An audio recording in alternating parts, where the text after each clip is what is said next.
This is a special report from ABC News Digital. I'm Dan Kleffler in New York with this ABC News Digital special report. Nearly 11 years after the U.S. first invaded Iraq, and more than 2 since President Obama declared the war there at its end. The fight for Iraq is as deadly as ever. Islamic militant groups, some with ties to al-Qaeda, have taken control of Fallujah, just an hour west of Baghdad, and launched attacks in nearby Ramadi. Earlier today, White House Press Secretary Jay Carney rejected the idea that a continued American presence in Iraq could have prevented this situation. Broadly, because the context of some of the stories you're mentioning is that somehow a greater American presence, troops on the ground, would result in a different dynamic. And obviously it's hard to prove a negative, but as I said earlier, there was a great deal of sectarian conflict in Iraq when tens of thousands, more than 100,000 U.S. troops were on the ground. So I think that demonstrates that 10,000 troops back then by the surge, and that the absence of American forces has created a vacuum. Well, again, the fact of the matter is when there were 150,000 U.S. troops on the ground, there was a great deal of sectarian violence in Iraq. Increased attention on a more dangerous situation in Iraq. So for more on that, I want to go to our chief foreign correspondent, Terry Moran, with some of the details on what we've been hearing and seeing.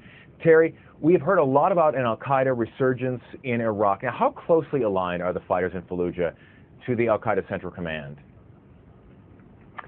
Dan, that is a question that the United States and the Iraqi government are paying close attention to. There isn't really the same kind of central command of al-Qaeda today that there was back in 2001, or really even back in 2008. The drone war that the Obama administration has been fighting in Pakistan has really harmed al-Qaeda's central command. What you have now is a network that is driven by ideology, by a shared interest in a vision of a Islamist state throughout the world. They are coordinated to an extent, but they are independent actors. They share this ferocious jihadist ideology, and that's really what's at work in Fallujah right now, in that vacuum that has been opened up with the collapse in security in Iraq. Almost an amorphous force that seems to be growing, but you know, the U.S. fought perhaps its toughest fight in the Iraq War in Fallujah a decade ago. What is it about the city that is so appealing to insurgents? Well, it was known as the city of mosques before those ferocious battles that the U.S. Marines fought in 2004. They destroyed much of the city, those battles.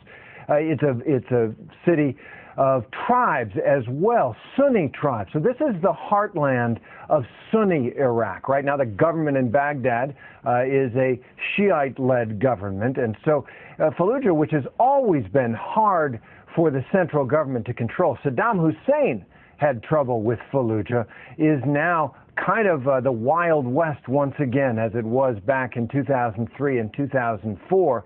And one of the things that is happening is that the war in next-door Syria, that horrible, bloody civil war, where al-Qaeda fighters are in the vanguard of the rebel forces trying to overthrow the government of Bashar al-Assad, that's spilling over freely into Iraq now. And what you're seeing really is one war, in a sense, in Iraq, in Syria, all the way to Lebanon, to Beirut, where there have been some terrible bombings. This tectonic friction between Sunnis and Shiites. Fallujah right now, these days, is ground zero of that big, big war in the Middle East. Well, we just heard from the White House Press Secretary Jay Carney being asked about a hypothetical, if in fact there was a stronger U.S. presence there, if the situation would be what it is today.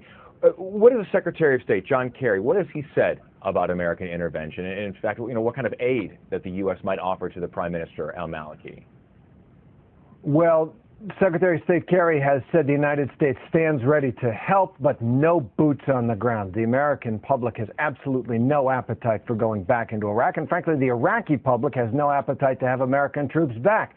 What the United States can do and is doing, providing intelligence, more weaponry, Hellfire missiles and such, and will try to broker some kind of political movement in Baghdad. One of the problems that's happening is that the government of Nouri al-Maliki, the prime minister there, has been perceived by Sunnis to be basically discriminating against the Sunni minority in Iraq.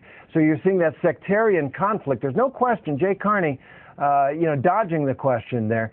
The U.S. troops in Iraq kept a lid on this sectarian bloodshed in Iraq after the surge that President George W. Bush ordered. There was peace in Fallujah. They started a rebuilding process. But with the last U.S. troops leaving Iraq in 2011, the chaos crept back in slowly.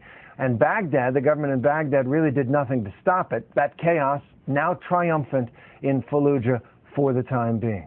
Terry, you talked about the influence that Syria has had on this situation, and as we see, as you pointed out, it started to bleed into Lebanon. What about Iran's entanglement there? Is it hurting the Shiite Iraqi government?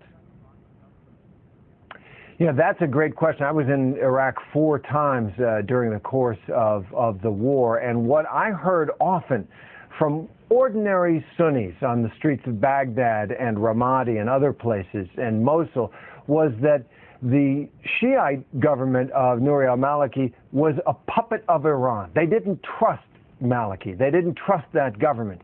And one of the problems is that that government has done nothing to demonstrate its independence from Iran, to demonstrate and build trust with the Sunni population.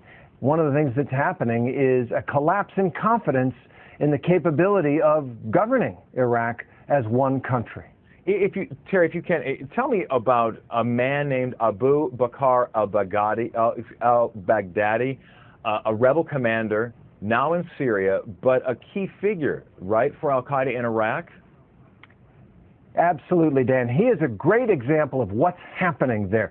He is a Baghdadi, that's his nom de guerre, is his wartime name, who took over al-Qaeda in Iraq after the killing of Zarqawi. You remember the infamous beheader of Anbar province.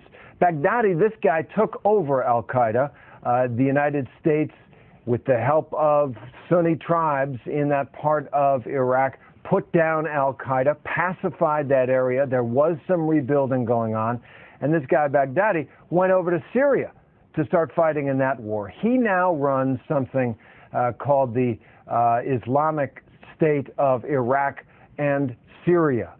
His aim and the aim of al-Qaeda militants now in Fallujah and in Syria is to make one al-Qaeda-run state somewhere across the border there between Iraq and Syria, a long, undefendable border really through the desert. That kind of interaction between the war in Syria and the bloodshed in Iraq is really the main security problem right now in Iraq, and it shows no signs of abating. In fact, al-Baghdadi is a guy who is making money and gaining power in both countries.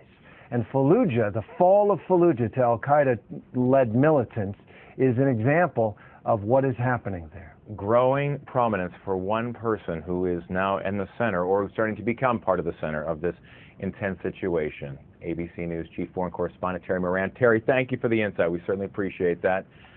Of course, for all the latest on the fight for Iraq, from deadly bomb attacks in Baghdad to another showdown in Fallujah, stay right here on abcnews.com. This has been an ABC News Digital Special Report. I'm Dan Kleffler in New York.